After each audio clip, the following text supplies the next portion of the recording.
നമസ്കാരം, വിനിയാണ്. വിനീസ് കിച്ചണിലേക്ക് എല്ലാവർക്കും സ്വാഗതം.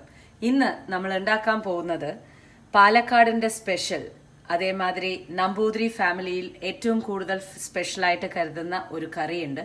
അത് എക്സ്ക്ലൂസീവ്ലി വേണമെങ്കിൽ പാലക്കാട് ഭക്ഷണം എന്ന് വേണമെങ്കിൽ പറയാം, നേന്ത്രപ്പഴ സാമ്പാർ. അപ്പോൾ നേന്ത്രപ്പഴ സാമ്പാർ എന്നൊക്കെ പറയുന്ന വിഭവങ്ങൾ പല സമയത്ത് പണ്ടൊക്കെ കൂട്ടിയിട്ടുള്ള ഒരു കാര്യമാണ്. പക്ഷേ എല്ലാവരും മറന്നുപോയി എന്നുള്ളതാണ് സത്യം.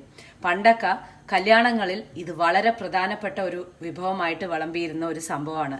അതായത് വലിയ വലിയ നമ്പൂരി കല്യാണങ്ങളിൽ വിളമ്പിയിരുന്ന ഒരു സംഭവമാണ് നേന്ത്രപ്പഴ സാമ്പാർ എന്ന് പറയുന്നത്. ഇന്ന് നമുക്കത് ഉണ്ടാക്കാം, നേന്ത്രപ്പഴ സാമ്പാർ.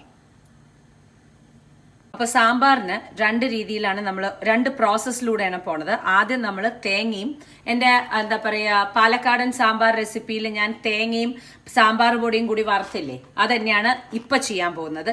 ഇവിടെ ഞാൻ കുക്കറിൽ ചെറുപരിപ്പ്, ഒരു പിടി ചെറുപരിപ്പ് വേവിക്കാൻ ഇട്ടിട്ടുണ്ട്. നിങ്ങൾക്ക് തോരപ്പരിപ്പ് വേണമെങ്കിലും ഇടാം, പക്ഷെ ഞാൻ ചെറുപരിപ്പാണ് യൂസ് ചെയ്തിരിക്കുന്നത്. അതാണ് അതിന്റെ കറക്റ്റ് ടേസ്റ്റും. അപ്പോൾ ഞാനിവിടെ വെളിച്ചെണ്ണ, അതിലേക്ക് കയ്യിന് ഒരു പിടി മതി, അധികം കൊഴുപ്പൊന്നും വേണ്ട സാമ്പാറിന്. തേങ്ങ എടുക്കുക, അതിലേക്ക് സാമ്പാർ പൊടി, വലിയ സ്പൂണിന് 2 സ്പൂണ് സാമ്പാർ പൊടി, എന്നിട്ട് നന്നായിട്ട് ഫ്രൈ ചെയ്ത് എടുക്കുക. ഇതിനെ നമ്മൾ നന്നായിട്ട് ഫ്രൈ ചെയ്ത് എടുത്തതിന് ശേഷം നമ്മൾ അരയ്ക്കും. ഇതൊരു പേസ്റ്റ് കിട്ടും അല്ലേ. അത് കഴിഞ്ഞിട്ടാണ് ബാക്കിയുള്ള പ്രോസസ്സ് നേന്ത്രപ്പഴം കൊണ്ട് ചെയ്യാൻ പോണത്. ട്രൈ ചെയ്ത് ഡെഫിനറ്റ്ലി നോക്കണം. അയ്യോ ഇതൊക്കെ എങ്ങനെ ഉണ്ടാവുമെന്ന് കരുതിയിട്ട് വേണ്ടാന്ന് വെക്കേണ്ട ഒരു കറിയല്ല. ഇതൊക്കെ പണ്ട് കാലത്ത് എല്ലാവരും കഴിച്ചിരുന്ന ഒരു വിഭവമാണ്. നമ്മളൊക്കെ ഇന്ന് പല രീതിയിൽ അതിനെ മറന്നുപോയി എന്നുള്ളതാണ് സത്യം. അപ്പോൾ ഇതൊന്ന് നന്നായിട്ട് ഫ്രൈ ചെയ്തിട്ട് ഞാൻ ഇത് എടുത്തു കഴിഞ്ഞിട്ട് ഞാൻ അരയ്ക്കും. അരച്ചു കഴിഞ്ഞ പേസ്റ്റ് കാണിച്ചു തരാട്ടുള്ളൂ.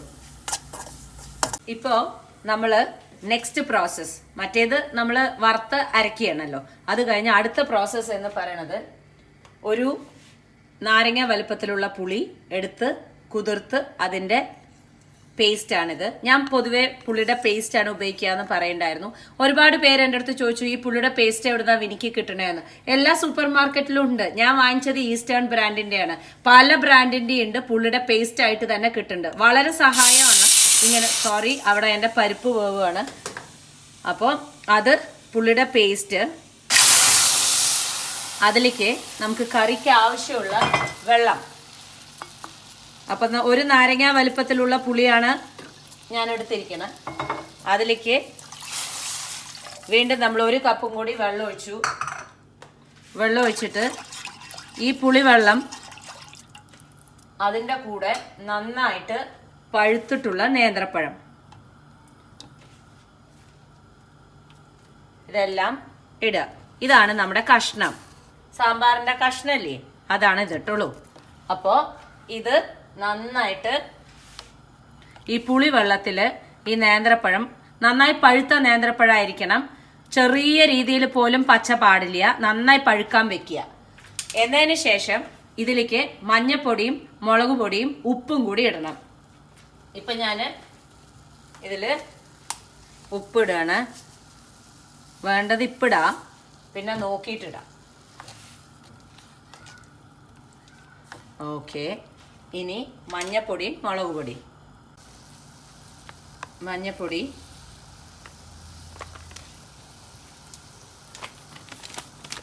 സാമ്പാർ പൊടിയിൽ എരിവുണ്ടാവും, എന്നാൽ കൂടിയിട്ട് മുളക് പൊടി അങ്ങോട്ട് മിക്സ് ചെയ്യുക. ഇതങ്ങോട്ട് നന്നായി കിടന്ന്. പിന്നെ ഒരു കാര്യം ശ്രദ്ധിക്കാനുള്ളത് എന്താണെന്നറിയോ, നമ്മൾ നേന്ത്രപ്പഴം തൊലിക്കാതെയല്ലേ ഇടണേ. അപ്പം ഈ തൊലി പല അഴുക്കും ഉണ്ടാവും അതിൽ. ഇപ്പം ഇതിൽ ഇങ്ങനെ കിടന്ന് അങ്ങോട്ട് തിളക്കിയല്ലേ, അപ്പം നന്നായിട്ട് തൊലിയോട് കൂടിയിട്ട് നന്നായിട്ട് അങ്ങോട്ട് കൈകൊണ്ട് ഇങ്ങനെ ആക്കിയിട്ട് കഴുകുക. തൊലീനെ വെള്ളത്തിൽ കാണിച്ചിട്ട് നന്നായിട്ട് ഇങ്ങനെ കഴുകണം. ഇല്ലെങ്കിൽ എന്താണെന്ന് വെച്ചാൽ ഇതിപ്പോൾ നമ്മൾ ഇങ്ങനെ ഇട്ടിട്ട് നമ്മൾ ഒരിക്കലും ഇങ്ങനെ അല്ല കഴിക്കാൻ പോകണം. ആ തൊലിയുടെ എസൻസും കൂടിയിട്ട് ഇതിൽ ഇറങ്ങുമല്ലോ. അപ്പോൾ തൊലി ക്ലീൻ ആയിരിക്കണം എന്ന് ചുരുക്കം. കണ്ടോ ഞാൻ എത്ര വൃത്തിയായിട്ടാണ് ഈ തൊലിയൊക്കെ കഴുകിയിരിക്കണമെന്ന്. എന്നിട്ടേ ഇതിലിടാൻ പാടുള്ളൂ കേട്ടോ. അതൊന്ന് പ്രത്യേകമായിട്ട് ശ്രദ്ധിക്കണം. എന്നിട്ട് ഇതിപ്പോൾ നന്നായിട്ട് കിടന്ന് ഈ വെള്ളത്തിൽ, പുളിവെള്ളത്തിൽ, മുളക് പൊടിയും മഞ്ഞപ്പൊടിയും ഉപ്പും ഇട്ട വെള്ളത്തിൽ നേന്ത്രപ്പഴം കിടന്ന് തിളയ്ക്കുന്ന സമയത്ത് പകുതി വേവാകുമ്പോൾ നമ്മൾ ഈ പരിപ്പിനെ നമ്മൾക്ക് ഇതിലേക്ക് ഒഴിച്ചു കൊടുക്കാം. അപ്പോൾ ഇതാ നോക്കുക, നന്നായിട്ട് ഈ പുളിവെള്ളത്തിൽ കിടന്നിട്ട് നല്ല മണം വരുന്നുണ്ട്. ഈ നമ്മൾ പുഴുങ്ങുമ്പോഴൊക്കെ മണം വരില്ലേ, നേന്ത്രപ്പഴം പുഴുങ്ങുമ്പോൾ അതുപോലെയുള്ള നല്ല മണം വരുന്നുണ്ട്. ഏകദേശം ഇതായിട്ടുണ്ട്. ഇതിലേക്ക് ഇനി നമ്മൾ വേവിച്ച് വെച്ച നമ്മുടെ ചെറുപരിപ്പ്,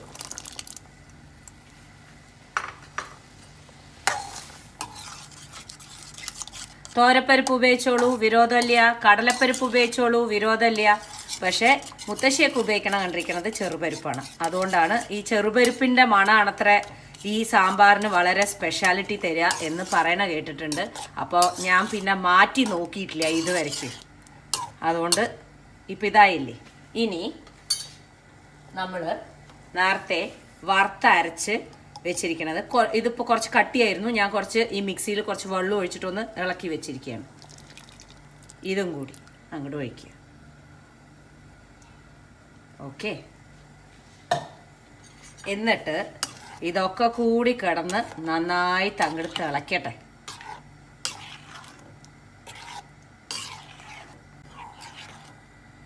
ഇനി ഇത് നന്നായിട്ട് കിടന്ന് തിളയ്ക്കണം കേട്ടോളൂ. നോക്കട്ടെ. ഈ സമയത്ത് നമുക്ക് ഉപ്പ് കാര്യങ്ങളൊക്കെ ഒന്ന് റെഡിയാക്കണം.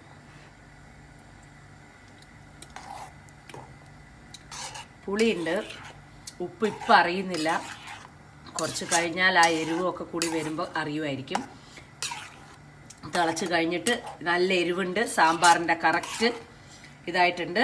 ഇനി ഇതങ്ങോട്ട് നന്നായി തിളച്ചിട്ട് കുറച്ചും കൂടി നമുക്ക് വേണ്ട ആ കുറുകുന്ന ലെവലൊക്കെ ഒന്ന് നോക്കുക.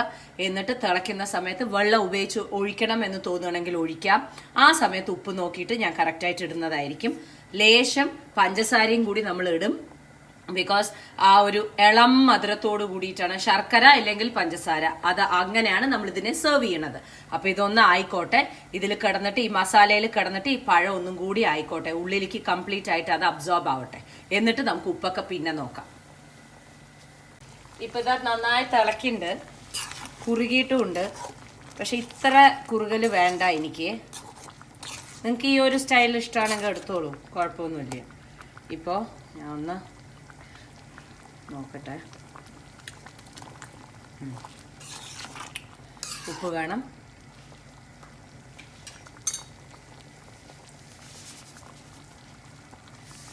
ഉപ്പിട്ടു. ലേശം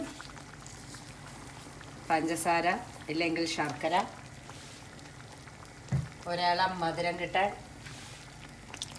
ആ മിക്സി തന്നെ ഒന്ന് ഒലുമ്പി ഒഴിക്കുകയാണ് ഞാൻ. ഈ ഒലുമ്പി ഒഴിക്കുക എന്ന് പറഞ്ഞാൽ കഴുകി ഒഴിക്കുക കേട്ടോളൂ. എൻ്റെ അടുത്ത് ഒരുപാട് പേരായി ചോദിക്കുന്നു ഈ പാലക്കാട് ഭാഷയിൽ കഷ്പ് എന്ന് പറഞ്ഞാൽ എന്താണ്. കഷ്പ് എന്ന് ഉദ്ദേശിക്കുന്നത് കയ്പ്പ്, ബിറ്റർനെസ്. ഇപ്പോൾ ഒലുമ്പി ഒഴിക്കുക എന്ന് പറഞ്ഞാൽ കഴുകി ഒഴിക്കുക. അതാണ് ഞാൻ ഇപ്പോൾ ചെയ്തത്. ഇനി എല്ലാം മതി, പെർഫെക്റ്റ് ആയിരിക്കും.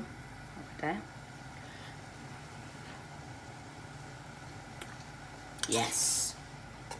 ഇതിൻ്റെ പ്രത്യേകത എന്താണെന്ന് വെച്ചാൽ ആ നേന്ത്രപ്പഴത്തിൻ്റെ മണം, ആ നേന്ത്രപ്പഴം കഴിക്കാൻ, ഇതിൽ കൂടെ കഴിക്കാൻ നല്ല ടേസ്റ്റാണ്.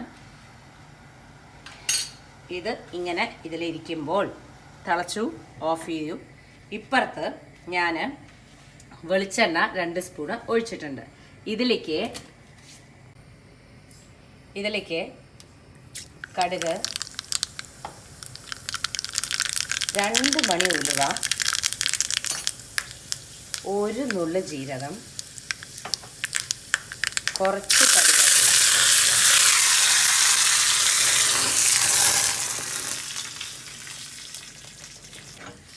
ക്യാമറാമാൻ അങ്ങോട്ട് പേടിച്ചു, മൊത്തം തീയൊക്കെ കൂടി കണ്ടപ്പോൾ ഓഫ് ചെയ്തു. അത് സാരമില്ല, ഇതിൽ അങ്ങോട്ട് ഒഴിക്കുക. ഇനി ഇത് അനക്കണ്ട, ഇതങ്ങോട്ട് ആറിക്കോട്ടെ. കഴിക്കാൻ പോണ സമയത്ത് ഇത് ഇളക്കിയാൽ മതി. അപ്പോൾ കംപ്ലീറ്റ് ആ എസൻസ് എല്ലാം ഇറങ്ങിയിട്ടുണ്ടാവും. ഓക്കെ, അപ്പോൾ കഴിക്കാൻ പോകുമ്പോൾ മാത്രം ഇളക്കുക. അപ്പോൾ ഇതുപോലുള്ള പാലക്കാടൻ ട്രഡീഷണൽ ടിപ്പിക്കൽ പാലക്കാടൻ വിഭവങ്ങൾ നിങ്ങൾക്ക് വിനീസ് കിച്ചണിലൂടെ കാണാം. ഒരുപാട് വിഭവങ്ങൾ ഇതുപോലെ വരാൻ ഇരിക്കുന്നുണ്ട്. അതുകൊണ്ട് നമുക്ക് ഇനിയും കാണാം. വിനീസ് കിച്ചൺ യൂട്യൂബ് സബ്സ്ക്രൈബ് ചെയ്യുക, ലൈക്ക് ചെയ്യുക, ഷെയർ ചെയ്യുക കേട്ടോ. ഉണ്ടാക്കി നോക്കൂ, എന്തായാലും ഇഷ്ടമാവും. ഒരു പപ്പടോ കൊണ്ടാട്ടോ ഉണ്ടെങ്കിൽ സംഭവം സൂപ്പർ. സംഭവം യാത്ര പറയാൻ മറന്നുപോയിട്ടുള്ളൂ. അപ്പോൾ എല്ലാവരും ഉണ്ടാക്കി നോക്കുക, എന്തായാലും ഇഷ്ടാവും. പപ്പടോ കൊണ്ടാട്ടത്തിൻ്റെ കൂടെ ഇഷ്ടാവും, ഉറപ്പാണ്. ചൂട് ചോറും നേന്ത്രപ്പഴ സാമ്പാറും അടിപൊളിയാണ്. വീണ്ടും ഒരു റെസിപ്പിയുമായി കാണാം. Till then take care and by.